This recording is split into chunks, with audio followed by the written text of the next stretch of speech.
जय हिंद दोस्तों, स्वागत है आपका हमारे इस चैनल में। तो दोस्तों, यहाँ पर हम हिंदी पढ़ रहे थे और हिंदी के अंतर्गत हमने पिछले दो वीडियो में स्वर और अयोगवा के बारे में कंप्लीट पढ़ दिया था। तो आज के इस वीडियो में हम यहाँ पर व्यंजन के बारे में पढ़ने वाले हैं। तो चलिए वीडियो को शुरू करते हैं। तो देखिए, सबसे पहले यहाँ पर आपको फोकस करना होगा परिभाषा पर। आपके जितने भी एग्जाम होते हैं यूपी ट्रिपल एस सी के अंतर्गत, उन सभी में आपके हिंदी से परिभाषाएं बहुत ज़्यादा पूछी जाती है। तो यहाँ पर मैं हर एक चीज़ की यहाँ पर परिभाषा भी आपको बताऊंगा, जिससे कि आप उन परिभाषाओं को भी तैयार कर सकेंगे और अपने प्रश्नों का हल कर सकेंगे। तो सबसे पहले यहाँ पर देखिए, व्यंजन की परिभाषा ही देख लेते हैं कि क्या होती है। तो देखिए, व्यंजन की परिभाषा, व्यंजन किसे कहते हैं। व्यंजन की परिभाषा देख लीजिए, जिन वर्णों का उच्चारण, जिन वर्णों का उच्चारण, जिन वर्णों का उच्चारण स्वर की सहायता से होता है, जिन वर्णों का उच्चारण स्वर की सहायता सहायता से होता है। ठीक है, जिन वर्णों का उच्चारण स्वर की सहायता से होता है उन्हें, जिन वर्णों का उच्चारण स्वर की सहायता से होते हैं उन्हें व्यंजन कहते हैं। ठीक है, उन्हें उन्हें व्यंजन कहते हैं, व्यंजन कहते कहते हैं। ठीक है, तो यानी कि जो भी आपके वर्ण है जिनका उच्चारण यानी कि जिनको स्वर की सहायता से बोला जाता है, उनको यहाँ पर व्यंजन कहते हैं। अब स्वर की सहायता से कैसे बोला जाता है, इसको चलिए समझते हैं। जैसे कि आपका एक वर्ण हो गया ये क, ठीक है, ये क वर्ण हो गया। अब ये देखिए, स्वर की सहायता से बोला जाता है। कैसे बोला जाता है, देखिए इसका वर्ण विच्छेद करेंगे ना। हमने पिछले वीडियो में मैंने आपको बताया था कि वर्णों का विच्छेद करना है आपको। तो देखिए, इसका जब वर्ण विच्छेद करेंगे तो कैसे इसको लिखेंगे, क के नीचे हलंत लगाएंगे और इसमें धन करके ए जोड़ देंगे। ठीक है, यानी जितने भी आपके व्यंजन है वे स्वर की सहायता से बोले जाते हैं, उनमें जो है यहाँ पर स्वर छिपा हुआ होता है। तो इसमें कौन सा स्वर है, ए स्वर है। ठीक है, ऐसे ही आपका जैसे कि ख हो जाएगा। ठीक है, अब देखिए इसका वर्ण विच्छेद करेंगे तो ये भी आपका स्वर की सहायता से बोला जाता है। तो कैसे इसको लिखेंगे, इसको ऐसे लिखेंगे ख धन ए। ठीक है, तो ये इस तरीके से इनमें जितने भी आपके व्यंजन होते हैं उनमें यहाँ पर स्वर छिपा हुआ होता है, यानी ये स्वर की सहायता से उच्चारित होते हैं। आप इसको उच्चारण करके भी देखेंगे, बोलकर देखिएगा ख, बाद में आपके ए की आवाज ही निकल कर आएगी। जैसे कि बोलेंगे क, बाद में देखिए आपके ए की आवाज निकल के आती है। कोई से भी आप व्यंजन ले लीजिए, उसमें आपको ए की ही आवाज निकल कर आएगी। तो जिन वर्णों का उच्चारण आप स्वर की सहायता से करते हैं उनको यहाँ पर व्यंजन कहते हैं। अब देखिए, जब ये स्वर की सहायता से बोले जाते हैं तो इनको यहाँ पर परतंत्र भी कहा जाता है। ठीक है, ये आपको कहीं नहीं मिलेगा, मैं आपको लिखवा दे रहा हूँ। जब ये स्वर की सहायता से बोले जाते हैं, देखिए स्वर की सहायता, स्वर की सहायता से बोले बोले जाने बोले जाने के कारण कारण स्वर की सहायता से बोले जाने के कारण व्यंजनों को व्यंजनों को व्यंजनों को परतंत्र भी कहा जाता है। ठीक है, परतंत्र, इसको आप लिख लीजिएगा। स्वर की सहायता से बोले जाने के कारण व्यंजनों को परतंत्र भी कहा जाता है, परतंत्र भी कहा जाता जाता है। ठीक है, यानी ये बात आपको क्या समझनी है कि व्यंजनों का अन्य नाम जो है वो परतंत्र भी इनको कहा जाता है। ये भी आप लिख लीजिएगा, आपके एग्जाम में बन सकता है। ठीक है, अब यहाँ पर बात करते हैं कि आखिर वर्णमाला में कुल कितने व्यंजन हैं। अब देखिए, यहाँ पर ये भी आपके दो तरीके से पूछ लिए जाते हैं। सबसे पहले देखते हैं यहाँ पर मूल व्यंजन। मूल व्यंजन कितने हैं आपके, मूल व्यंजन आपके हो जाएंगे 33। ये किस किस तरीके से होंगे ये आगे मैं आपको सभी क्लियर कर दूंगा। और यहाँ पर कुल व्यंजन आपसे पूछे, कुल व्यंजन आपसे अगर पूछ लिया जाए तो कुल व्यंजन होते हैं आपके 39। अब ये किस किस तरीके से होते हैं इनके बारे में हम डिटेल में चर्चा करेंगे, लेकिन उससे पहले यहाँ पर एक और प्रश्न आपसे बनता है कि व्यंजन के आखिर कितने भेद होते हैं। ठीक है, तो यहाँ पर व्यंजन के भेद लिख लीजिए। व्यंजन के भेद, व्यंजन के भेद, तो व्यंजन के मुख्य भेद जो होते हैं वो 3 होते हैं। कौन कौन से होते हैं, तो व्यंजन के मुख्य भेद होते हैं 3, जिसमें कि आपका पहला हो जाएगा स्पर्श व्यंजन, स्पर्श व्यंजन। ये हो गया आपका स्पर्श व्यंजन। दूसरा हो जाएगा आपका अंतस्थ व्यंजन, अंतस्थ व्यंजन, ठीक है। दूसरा आपका भेद हो गया अंतस्थ व्यंजन। और तीसरा आपका व्यंजनों का भेद हो जाएगा, वो हो जाएगा आपका ऊष्म व्यंजन, ऊष्म व्यंजन, ऊष्म व्यंजन। अब देखिए स्पर्श व्यंजन जो है इसको ही वर्गीय व्यंजन भी कहा जाता है। इनकी संख्या होती है टोटल 25, ठीक है। और अंतस्थ व्यंजन की संख्या होती है यहाँ पर 4, और ऊष्म व्यंजन की संख्या भी यहाँ पर 4 होती है। इस तरीके से इनको मिलाकर यहाँ पर टोटल आपके 33 व्यंजन हो जाते हैं, ठीक है। ये आपके 33 व्यंजन हो जाएंगे। तो इस तरीके से आपके पूरे 33 व्यंजन हो जाते हैं जो कि आपके मूल व्यंजन है। तो चलिए इन तीनों भेद के बारे में एक एक करके यहाँ पर पढ़ लेते हैं और अच्छे से समझ लेते हैं। अब देखिए सबसे पहला भेद जो है व्यंजनों का वो है आपका स्पर्श व्यंजन। तो चलिए इसको यहाँ पर देखते हैं स्पर्श व्यंजन कौन कौन से होते हैं। स्पर्श व्यंजन, ठीक है, अपनी कॉपी में हेडिंग बना दीजिएगा स्पर्श व्यंजन। तो यहाँ पर देखिए मैं आपको एक वर्ग बनाकर दिखाता हूँ। सबसे पहले देखिए आपने पढ़ा होगा, मैं यहाँ पर इधर लिख लेता हूँ क वर्ग, क वर्ग, ठीक है।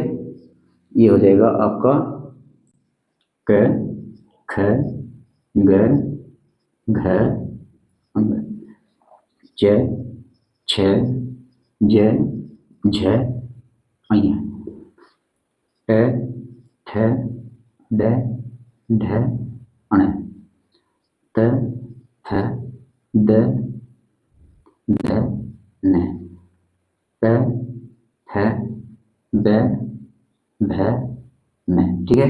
ये आपके होते हैं टोटल 25 स्पर्श व्यंजन, ठीक है। इनको आप ऐसे टेबल बना लीजिए।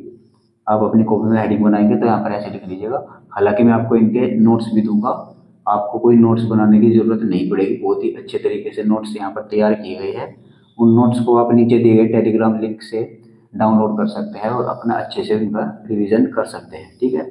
अब यहाँ पर देख लिए हमने यहाँ पर ये वर्गीय व्यंजन बना दिए हैं, ठीक है। अब देखिए इसको तो बोलते हैं यहाँ पर क वर्ग और इसको बोलते हैं यहाँ पर च वर्ग, ठीक है।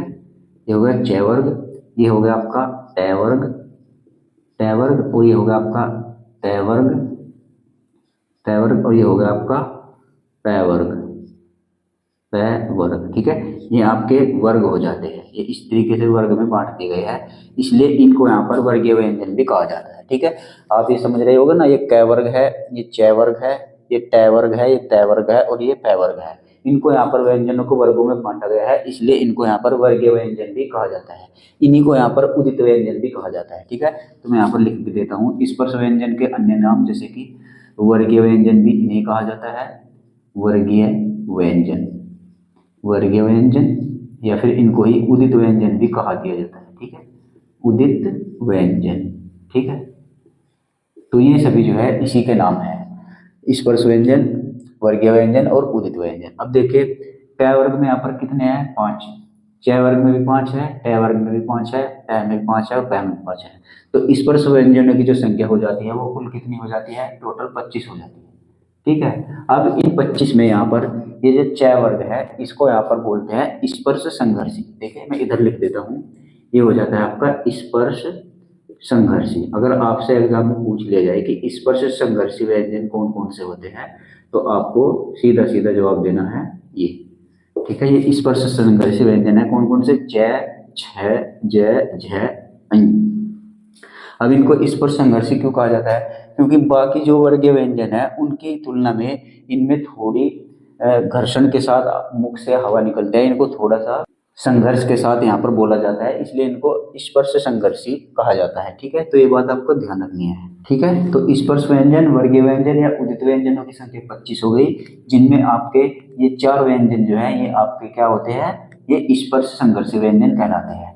और ये जो बाद का ये ग्रुप है, ये देखिए ये वाला, इनको यहाँ पर पंचम अक्षर बोला जाता है, नासिक के व्यंजन भी इनको कहते हैं, ठीक है। इसको आप यहाँ पर लिख लीजिए, इसको बोलते हैं नासिक के व्यंजन, नासिक्य, नासिक्य व्यंजन, नासिक्य व्यंजन। इसके यहाँ पर अन्य नाम भी है, जैसे कि पंचमाक्षर, पंचमाक्षर, पंचमाक्षर वर्ण, पंचमाक्षर वर्ण भी इनको बोला जाता है, और पंचम वर्ण भी इनको ही बोला जाता है, पंचम वर्ण, ठीक है, पंचम वर्ण भी इनको ही बोला जाता है। और अनुनासिक वर्ण भी इनको ही बोला जाता है, अनुनासिक वर्ण, ठीक है, अनुनासिक वर्ण भी इनको ही बोला जाता है, ठीक है। तो ये जो वाला ग्रुप है देखिए, अंग, य, अण, न, म, ये जो आपके चारों है, इनको यहाँ पर नासिक का व्यंजन, पंचमाक्षर वर्ण, पंचम वर्ण या अनुनासिक वर्ण भी इनको यहाँ पर कहा जाता है। ये बात भी आपको ध्यान रखनी है। आपको मैं नोट्स में ये सभी डिटेल लिखी हुई दे दूंगा, बहुत ही अच्छे तरीके से यहाँ पर नोट्स बनाकर आपको प्रोवाइड करा दूंगा, ठीक है। तो ये स्पर्श व्यंजन यहाँ पर पहला कंप्लीट हो गया, व्यंजनों का पहला भेद यहाँ पर कंप्लीट होगा, स्पर्श व्यंजन। तो चलिए अब यहाँ पर देखते हैं व्यंजनों के दूसरे भेद को। व्यंजनों का जो दूसरा भेद है वो है आपका अंतस्थ व्यंजन। अंतस्थ व्यंजन, अंतस्थ व्यंजन कौन कौन से होते हैं और इनकी संख्या कितनी है? तो अंतस्थ व्यंजन जो है 4 होते हैं। कौन कौन से होते हैं? य, र, ल और व, ठीक है। ये 4 आपके अंतस्थ व्यंजन कहलाते हैं। अब देखिए इन चारों में जो ये और व है, देखिए य और व, यह और वह जो होते हैं इनको यहाँ पर अर्ध स्वर भी कहा जाता है, ठीक है। यह और वह को क्या कहा जाता है? अर्ध स्वर, अर्ध स्वर भी इनको कहा जाता है। अब इनको अर्ध स्वर क्यों कहा जाता है? क्योंकि यहाँ पर ये जो दोनों वर्ण है ये स्वर के स्थान पर भी प्रयोग कर लिए जाते हैं। कैसे? जैसे कि मैं यहाँ पर कुछ एग्जांपल आपको दे देता हूँ। जैसे कि यहाँ पर कोआ, अब देखिए कोआ है, कोआ बेसिकली कैसे लिखा जाता है? कोआ ऐसे लिखा जाता है, कोआ, ठीक है। इसमें अंत में क्या आ गया? आपका स्वर आ गया ना, तो कोआ ऐसे लिखा जाता है। लेकिन हम यहाँ पर कोए को ऐसे भी लिख सकते हैं, कोवा, ठीक है, ये होगा कोवा। अब देखिए यहाँ पर स्वर के स्थान पर ये व आ गया ना, यहाँ पर ये देखिए ये अंतस्थ व्यंजन आ गया स्वर के स्थान पर, इसलिए इसको अर्ध स्वर भी कहा जाता है, क्योंकि ये स्वर के स्थान पर भी प्रयोग कर लिया जाता है। ऐसे एक और एग्जाम्पल यहाँ पर ले लीजिए, जैसे कि महिलाएं, देखिए महिलाएं, महिलाएं ऐसे लिखा जाता है, ठीक है। लेकिन अगर हम इसको अंतस्थ व्यंजन का प्रयोग करके लिखना चाहे तो इसको कैसे लिखेंगे? इसको ऐसे लिखेंगे, महिलाएं, महिलाएं, ये देखिए ऐसे। इस तरीके से यहाँ पर हम इसको प्रयोग कर सकते हैं अंतस्थ व्यंजन का। यहाँ पर अंत में स्वर था और यहाँ पर हमने यहाँ पर अंतस्थ व्यंजन ले लिया, ठीक है। तो इसलिए इनको यहाँ पर अर्ध स्वर कहा जाता है, अंतस्थ व्यंजन को, ठीक है। इन दोनों के बारे में आप जान गए होंगे। अब यहाँ पर देखिए इसमें इसका भी यहाँ पर हमने डिटेल से देख लिया और इसका प्रयोग देख लिया। अब देखते हैं यहाँ पर रह का। अभी देखिए रह जो होता है, रह अपने आप में 3 तरीके का होता है। रह के बेसिकली 3 रूप होते हैं। वे कौन कौन से होते हैं चलिए उनको जान लेते हैं। तो रह का सामान्य रूप देख लीजिए, हेडिंग डाल लीजिए, रह के रूप, रह के रूप, आप ऐसे हेडिंग डाल लीजिए। अब देखिए रह का सामान्य रूप, रह का सामान्य रूप, सामान्य रूप। अब रह का सामान्य रूप कैसा होगा भाई? जैसे रह होता है बिल्कुल, जैसे कि मैं यहाँ पर कुछ नाम लिख लेता हूँ, राहुल, या फिर राशिद, ठीक है। ये 2 एग्जाम्पल मैंने ले लिए। अब इनमें आप सीधा सीधा रह देख रहे होंगे, यहाँ पर रह है और यहाँ पर रह है, इसमें कोई भी दिक्कत नहीं है, सबको ही मालूम होगा, ठीक है। तो ये रह का सामान्य रूप हो गया। एक रह का होता है रेप रूप, रह का रेप रूप। अब रेप रूप का मतलब क्या होता है भाई? रेप माने क्या? रेप माने आपने छत सुना होगा, इंग्लिश का वर्ड है रेप। रेप माने होती है छत, छत होती है ऊपर। तो ये जो रह का रेप रूप होता है ये ऊपर लिखा जाता है, इसको यहाँ पर आधा रह भी बोलते हैं। जैसे कि यहाँ पर कर्म, ठीक है ना, कर्म, ये देखिए कर्म हो गया ना, ये ऊपर, रेप रूप का मतलब ऊपर का रह, ऊपर लगा देना। जिस तरह रेप ऊपर छत होती है ना रेप, इसी तरीके से जो रह होता है ये ऊपर लगाया जाता है, और ये जो रह होता है ये अपने आप में आधा होता है। जिस तरीके से कोई शब्द होता है नहीं सके, किसी भी वर्ण का यहाँ पर आधा लिखते हैं तो ये आधा ही रूप होता है रह का। जैसे कि यहाँ पर धर्म, धर्म, ठीक है। ये दोनों शब्द यहाँ पर देख लीजिए, इनमें यहाँ पर रह का रेप रूप यहाँ पर प्रयोग किया गया है, ठीक है। ठीक ऐसे यहाँ पर रह का तीसरा रूप होता है, रह का पदेन रूप, ठीक है। ये होता है रह का पदेन रूप। रह का पदेन रूप कैसे होता है? जैसे कि यहाँ पर परवेज, एक शब्द लिख लीजिए, परवेज, परवेज, ठीक है। ये इस तरीके से होता है। जैसे कि यहाँ पर एक हो गया आपका ट्रक, एक हो गया आपका ट्रक। अब देखिए इनमें जो पदेन रूप होता है इसको थोड़ा सा विस्तार से जान लीजिए। ये आधा रे जो होता है सिर्फ इसमें होता है रेप रूप में, यानी कि रे के जो तीनों रूप है इसमें जो रे का आधा रूप होगा वो सिर्फ रेप रूप होगा। बाकी ये भी आपका रे पूरा ही लिखा जाता है और ये भी आपका रे पूरा ही लिखा जाता है पदेन रूप। इस पदेन रूप को यहाँ पर समझने का प्रयास कीजिएगा। जैसे कि परवेज है, इस परवेज को हम कैसे लिख सकते हैं? परवेज को हम ऐसे भी लिख सकते हैं, प रे वे ज, परवेज। अब इसको ऐसा क्यों लिख सकते हैं? क्योंकि यहाँ पर जो ये पदेन रूप होता है इसमें रे जो होता है वो पूरा होता है, आधा नहीं होता है। तो यहाँ पर आप इसको आधा लिखने की गलती मत करिएगा, या इसको आप आधा समझने की भी गलती मत कीजिएगा, ठीक है। रे का पदेन रूप जो होता है वो पूरा रे उसमें लिखा जाता है, तो परवेज हमने ऐसे लिख दिया, ठीक है। ऐसे यहाँ पे जो ट्रक है, इस ट्रक को आप कैसे लिख सकते हैं? तो ट्रक को भी आप ऐसे लिख सकते हैं। आप कुछ लोग सोचते होंगे इसमें भी यहाँ पर ये आधा रे होता है, जबकि ऐसा नहीं होता है। तो ट रे क ट्रक, इस तरीके से इसको लिख सकते हैं। तो जो बेसिकली ये ट होता है ना, ट के नीचे एक हलंत होता है, यानी यहाँ पर जो आधा रूप होता है वो इसका ट का होता है। रे अपने आप में पूरा होता है और यहाँ पर कह तो पूरा है ही।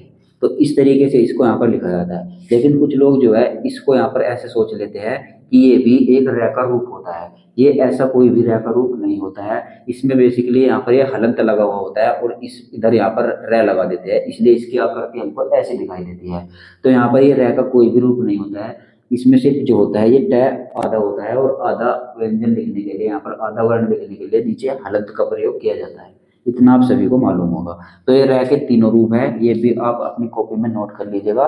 बड़े अच्छे से मैंने आपको यहाँ पर समझा दिए हैं। तो यहाँ पर देखिए य के बारे में, व के बारे में और रे के बारे में मैंने आपको बता दिया है। अब देखते हैं यहाँ पर ल के बारे में। ल जो होता है इसको यहाँ पर पार्श्विक बोलते हैं, ठीक है। ल को पार्श्विक बोलते हैं, पार्श्विक, पार्श्विक व्यंजन भी ल को बोलते हैं, ठीक है। ल को पार्श्विक व्यंजन क्यों बोलते हैं? तो देखिए ल जो होता है ये पार्श्विक का मतलब होता है जो हमारी जीभ होती है ना, इसके जो दोनों अलग अगल बगल के भाग है, यानी कि इस साइड का भाग और इस साइड का भाग, ये जो ल होता है इन जीभ के अगल बगल के भागों से इसका उच्चारण होता है, इसलिए इसको पार्श्विक बोलते हैं। जीभ के अगल बगल के भाग को ही पार्श्विक बोला जाता है और इसका उच्चारण जो होता है ल का जो उच्चारण होता है वो जीभ के अगल बगल के भाग से ही होता है, इसलिए इसको पार्श्विक व्यंजन भी कहते हैं, ठीक है। उम्मीद है ये बात भी आप समझ गए होंगे। उसके बाद देखते हैं यहाँ पर व्यंजन का तीसरा भाग जो कि होता है आपका ऊष्म व्यंजन। तो ऊष्म व्यंजन को यहाँ पर देखेंगे, इसको मैं यहाँ पर पहले रफ कर लेता हूँ। अब देखें यहाँ पर व्यंजन का तीसरा जो भाग होता है ऊष्म व्यंजन। ऊष्म व्यंजन, चलिए लिख लेते हैं यहाँ पर ऊष्म व्यंजन। ऊष्म व्यंजन, ऊष्म व्यंजन को यहाँ पर ऊष्म संघर्षी व्यंजन भी बोलते हैं। ऊष्म संघर्षी व्यंजन, ऊष्म संघर्षी व्यंजन, ठीक है। ऊष्म संघर्षी भी इसको यहाँ पर बोला जाता है। तो इनकी संख्या कितनी होती है? इनकी संख्या भी यहाँ पर 4 होती है। ऊष्म व्यंजन या फिर ऊष्म संघर्षी व्यंजनों की संख्या भी यहाँ पर 4 होती है। कौन कौन से होते हैं? तो देखिए तीनों श होते हैं इसमें, आपको ध्यान होगा। श के 3 तरीके होते हैं, एक तो ये श होता है और एक ये श होता है और एक ये षटकोण वाला श होता है और एक ये होता है हल, ठीक है। ये यहाँ पर आपके ऊष्म व्यंजन होते हैं या फिर ऊष्म संघर्षी व्यंजन ही इनको कहा जाता है। तो इनको ऊष्म व्यंजन या ऊष्म संघर्षी व्यंजन क्यों कहते हैं? क्योंकि इनका उच्चारण करते समय बहुत ही संघर्ष से यहाँ पर वायु मुंह से निकलती है। अब बोलकर देख लीजिएगा, इनका उच्चारण करके देख लीजिएगा, जैसे कि श। अब देखिए जैसे हम इसको बोलते हैं, हम जीभ को ऊपर की ओर मोड़ देते हैं जिससे कि जो अंदर मुख से हवा निकल कर आती है ना, उसको यहाँ पर रोका जाता है, यानी एक घर्षण यहाँ पर लगता है, इसलिए उसको यहाँ पर संघर्ष व्यंजन इनको बोला जाता है, ऊष्म संघर्ष। ऊष्म यानी कि जो अंदर से हवा निकल कर आएगी वो थोड़ी गर्म होगी और वो जो निकल कर आएगी वो थोड़े संघर्ष के साथ आएगी। आप बोलकर देख लीजिएगा, श है, बहुत ही संघर्ष करना पड़ता है, तो इसलिए इनको यहाँ पर ऊष्म व्यंजन या ऊष्म संघर्षी व्यंजन कहा जाता है। ठीक ऐसे यहाँ पर है को देख लीजिए, है के अन्य नाम, है के अन्य नाम, है को यहाँ पर काकल्य वर्ण भी कहा जाता है, काकल्य वर्ण, काकल्य वर्ण भी है को कहा जाता है और इसको ही यहाँ पर स्वर यंत्र मुखी भी कहा जाता है, स्वर यंत्र मुखी वर्ण भी है को ही कहा जाता है। ये है के 2 अन्य नाम है, काकल्य वर्ण, स्वर यंत्र मुखी वर्ण, ठीक है। तो ये भी आपको ध्यान रखना है। उसमें संघर्षी व्यंजन भी 4 होते हैं, इनके बारे में मैंने आपको बता दिया है, ठीक है। तो अब देखते हैं यहाँ पर संयुक्त व्यंजन। संयुक्त व्यंजनों की संख्या कितनी होती है? 4 होती है। कौन कौन से होते हैं संयुक्त व्यंजन? संयुक्त व्यंजन होते हैं आपके अक्षय, ये होता है आपका अक्षय, ये होता है आपका त्रय, और ये होता है आपका ज्ञ, और इसको बोलते हैं यहाँ पर श्रेय। ठीक है, बेसिकली यहाँ पर ज्ञ इसको बोला जाता है। ये इसकी अगर आप उच्चारण करेंगे तो ज्ञ इसको बोला जाता है। अब इनको संयुक्त व्यंजन क्यों कहते हैं? क्योंकि ये एक से अधिक वर्णों से मिलकर बने होते हैं, इसलिए इनको संयुक्त व्यंजन बोलते हैं। इनमें जो वर्ण होते हैं ना, वो एक से अधिक होते हैं, संयुक्त होते हैं एक से अधिक। संयुक्त का मतलब ये होता है यहाँ पर मिश्रित। ठीक है, तो एक से अधिक व्यंजनों का प्रयोग करके यहाँ पर ये बनाए जाते हैं, इसलिए इनको यहाँ पर संयुक्त व्यंजन बोला जाता है। अब देखिए कैसे एक से अधिक इनमें वर्ण होते हैं, तो चलिए हम इसका वो कर देखेंगे वर्ण विच्छेद। अब देखिए अक्षय जो बनता है ये कैसे बनता है, मैं यहाँ पर इस साइड में लिख देता हूँ। अक्षय जो बनता है ये क धन से ऐसे बनता है। ठीक है, तो यहाँ पर देखिए एक वर्ण तो ये हो गया और दूसरा वर्ण ये हो गया, इन दोनों वर्णों के मेल से यहाँ पर अक्षय बना है, इसलिए इसको यहाँ पर संयुक्त व्यंजन कहा जाता है। ठीक है, ठीक ऐसे यहाँ पर त्रय हो जाएगा। त्रय किन किन से मिलकर बना है? तो त्रय बना है यहाँ पर तय से और धन रय। ठीक है, इन दोनों के मेल से यहाँ पर ये त्रय बना है। तो ये दोनों अपने आप में क्या है? ये दोनों अपने आप में वर्ण है, और इन दो वर्णों के मेल से यहाँ पर एक वर्ण बना है जो कि आपका संयुक्त व्यंजन कहलाएगा। ठीक है, ठीक ऐसे ही यहाँ पर आपका ज्या, ज्या जो है ये किन किन से मिलकर बना है? ये बना है आपका जय धन य, इन दोनों के मेल से यहाँ पर ज्या बना है।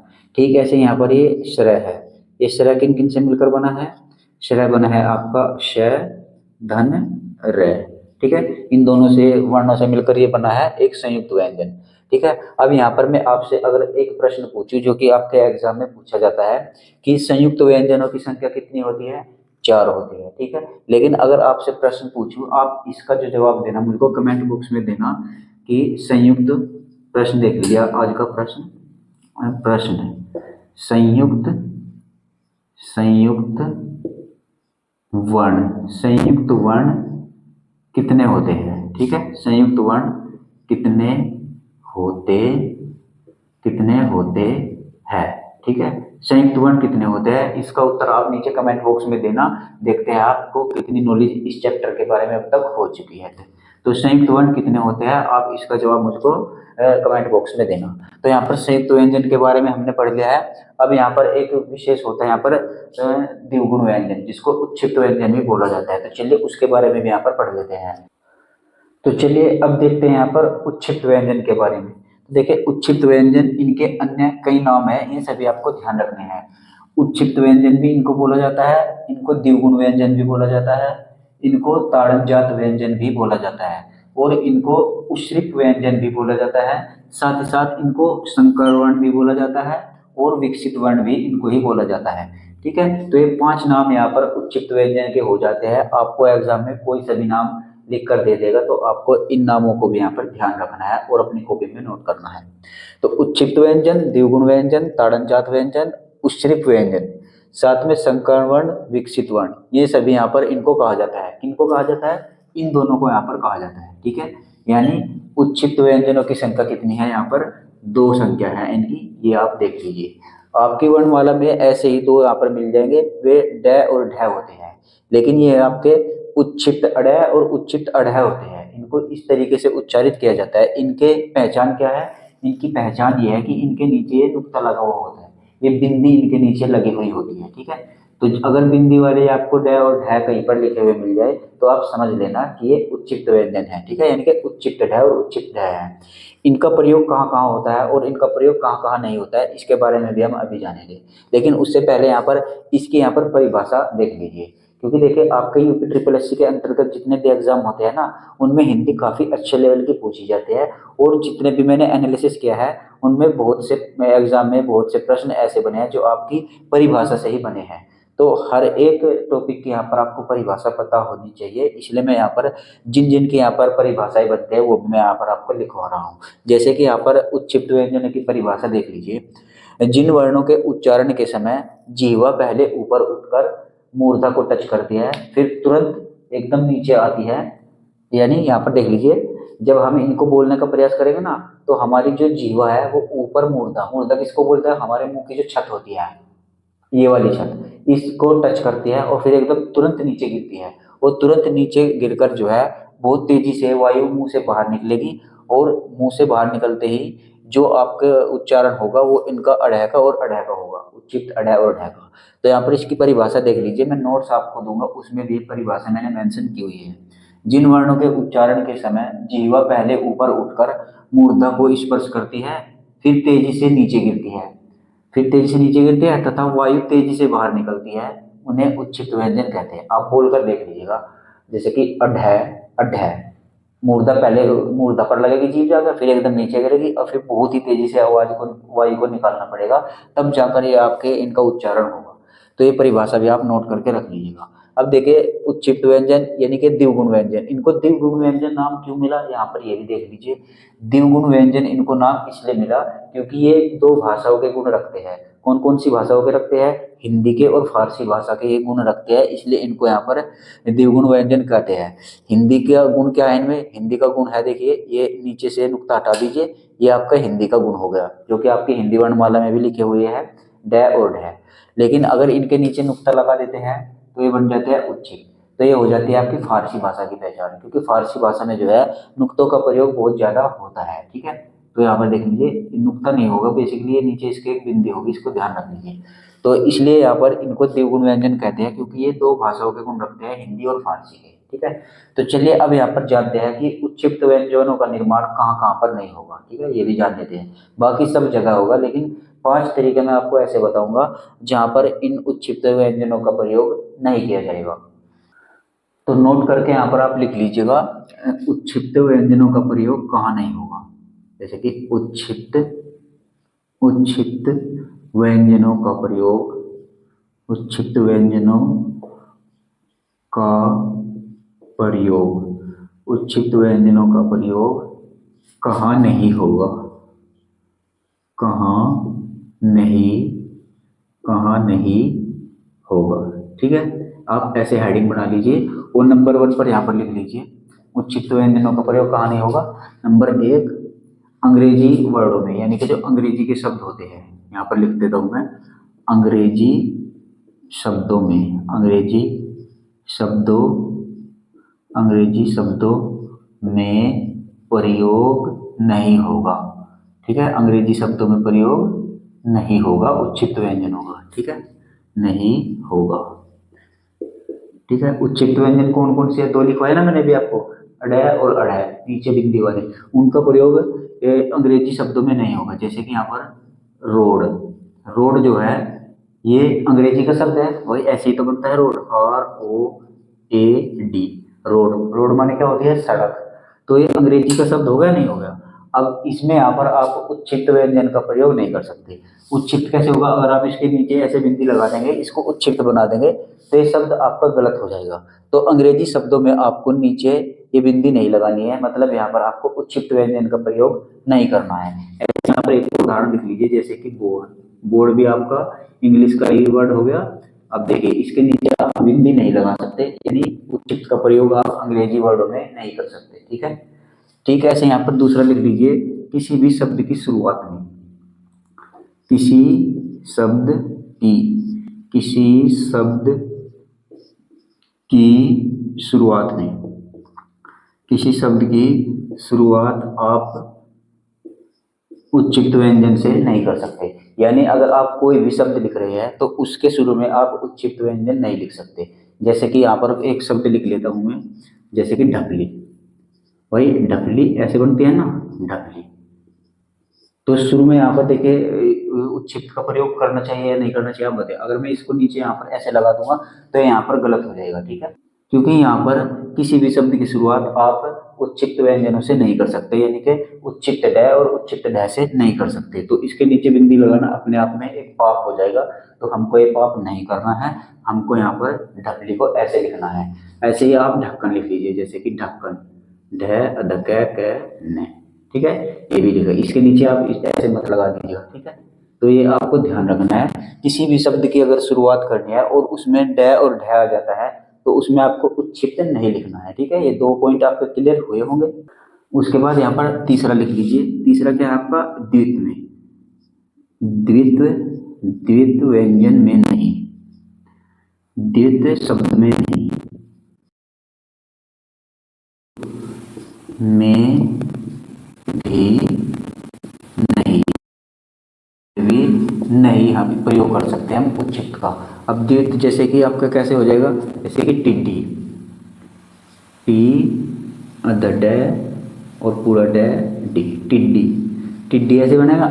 तो द्वित्व शब्दों में भी आप उच्छिक्त व्यंजनों का प्रयोग नहीं कर सकते। तो यहाँ पर समझने वाली बात यह है कि द्वित्व आखिर होता क्या है।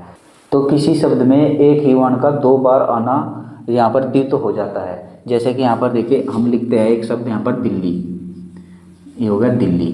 अब देखिए एक ही वर्ण इसमें दो बार आया, लय यहाँ पर भी आ गया और लय यहाँ पर भी आ गया। एक ही वर्ण लगातार दो बार आए और एक आधा और एक पूरा हो तो उसको यहाँ पर द्वित्व कहा जाता है। तो अगर आपको ऐसे शब्द यहाँ पर लिखने हैं, यानी कि द्वित्व शब्द आपको लिखने हैं और उनमें डे और ढ का प्रयोग होना है, तो आप उच्छिप्त डे और उच्छिप्त ढ का प्रयोग नहीं कर सकते। जैसे कि यहाँ पर एक और उदाहरण लिख लीजिए, हड्डी है अध डे और पूरा डे हड्डी। ऐसे यहाँ पर एक हो जाएगा कबड्डी, क ब अध डे और पूरा डे डी, कबड्डी। ठीक है, तो यहाँ पर देखिए हमने इनमें किसी भी उच्छिप्त का प्रयोग नहीं किया, यानी नीचे यहाँ पर कोई भी बिंदी इसके नहीं लगाई है। अगर बिंदी लगा देंगे तो यहाँ पर ये शब्द अपने आप में गलत हो जाएगा वर्तनी की दृष्टि से। ठीक है, तो द्वित्व शब्दों में भी हम उच्छिप्त का प्रयोग नहीं कर सकते। ठीक ऐसे यहाँ पर चौथा पॉइंट लिख लीजिए, उपसर्ग वाले शब्दों में भी, यानी कि उपसर्ग, जिन शब्दों में उपसर्ग लगा हुआ होगा, उपसर्ग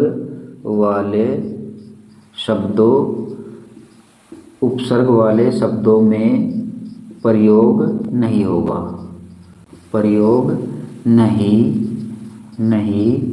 होगा। ठीक है, यानी जिन शब्दों में यहाँ पर उपसर्ग लगा हुआ है उनमें भी यहाँ पर उच्छिप्त डे और उच्छिप्त ढ का प्रयोग नहीं होगा। जैसे कि उपसर्ग वाले शब्द कौन से हैं, जैसे कि अड़िग, ये हो गया आपका अड़िग, ये हो गया अड़िग।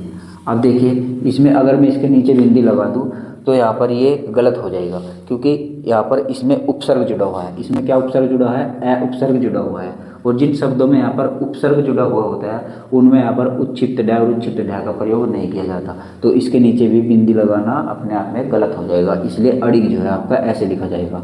ठीक ऐसे यहाँ पर निडर हो जाएगा, नी डर। तो क्या निडर को मैं ऐसे लिख दूँ, इसके नीचे बिंदी लगा दूँ? जी नहीं, इसके नीचे बिंदी हमको नहीं लगानी है, क्योंकि इस शब्द में जो है शुरू में यहाँ पर नी उपसर्ग जुड़ चुका है। और जिन शब्दों में उपसर्ग जुड़ा हुआ होता है और उसमें ड और ढ लिखना होता है तो वहाँ पर उच्छिप्त ड और उच्छिप्त ढ का प्रयोग नहीं किया जाएगा। ठीक है, तो इस बिंदी को हटाइए और निडर को इस तरीके से शुद्ध करके लिखिएगा। ठीक है, तो ये हो गया आपका चौथा पॉइंट। अब यहाँ पर पाँचवें पॉइंट लिख लीजिए जो कि इसका अंतिम है, उसके बाद यहाँ पर उच्छिप्त व्यंजन आपके समाप्त हो जाएगा।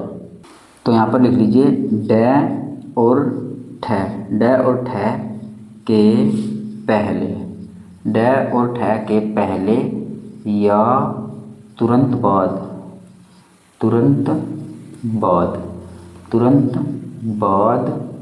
अनुस्वार आए, अब अनुस्वार क्या होता है, ये एक बिंदी होती है ऊपर, जो कि शिरोरेखा के ऊपर लगी हुई है ना बिंदी, इसको अनुस्वार बोला जाता है।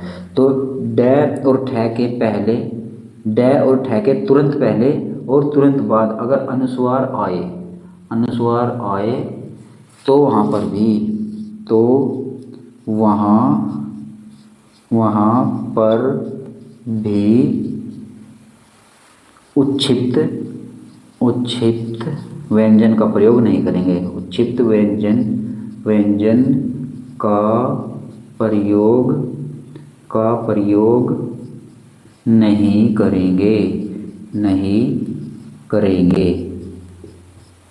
करेंगे। अब देखिए इससे पहले क्या कहा गया इसमें, ड और ठ के तुरंत पहले और तुरंत बाद अनुस्वार नहीं आना चाहिए। जैसे कि यहाँ पर मैं लिखता हूँ एक शब्द ठंड, अब देखिए ठ और ठंड, ठंड ऐसे ही तो लिखा जाता है। यहाँ पर देखिए इसमें अनुस्वार आ गया, ऊपर ये बिंदी होती है ना, इसको अनुस्वार बोला जाता है। तो यहाँ पर देखिए ड के तुरंत पहले अनुस्वार आ गए तो डे के तुरंत पहले अगर अनुस्वार है तो हम इसके नीचे बिंदी नहीं लगाएंगे, ठीक है। अगर ये अनुस्वार नहीं होता यहाँ पर, इसको हमको ठंड शब्द लिखना होता तो इसके नीचे हमको बिंदी लगा देते तो बिल्कुल ये सही हो जाता। लेकिन ठंड ऐसे लिखा जाता है, ऊपर अनुस्वार आता है और जब अनुस्वार आ गया, ये ठे के बाद है और डे के तुरंत पहले है अनुस्वार, और जब डे के तुरंत पहले अनुस्वार आएगा तो यहाँ पर उच्छिष्ट व्यंजन नहीं लिखा जाएगा, ठीक है।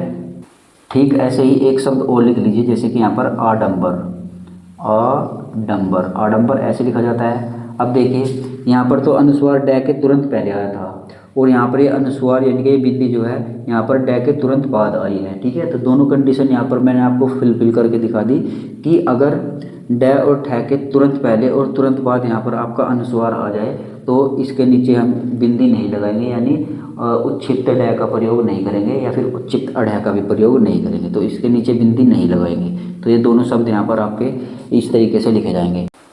तो उच्छिष्ट व्यंजनों का प्रयोग कहाँ कहाँ पर नहीं किया जाएगा, ये 5 तरीके मैंने आपको यहाँ पर बताए हैं। इन 5 तरीकों को छोड़कर आप कहीं पर भी उच्छिष्ट व्यंजन यहाँ पर लगा सकते हैं। तो आज की इस क्लास में बस आज यहीं तक एंड करते हैं। बाकी का जो अगले बचे हुए व्यंजन हैं हमारे व्यंजनों के प्रकार, उनको अगली क्लास में करेंगे। तो उम्मीद करता हूँ ये वीडियो आपको पसंद आया होगा। क्लास पसंद आई हो तो लाइक और शेयर भी कीजिएगा और नीचे कमेंट बॉक्स में कमेंट करके ज़रूर बताइएगा कि आज की क्लास आपको कैसी लगी। इस वीडियो में बस इतना ही, मिलते हैं अपने अगले वीडियो में, तब तक के लिए जय हिंद।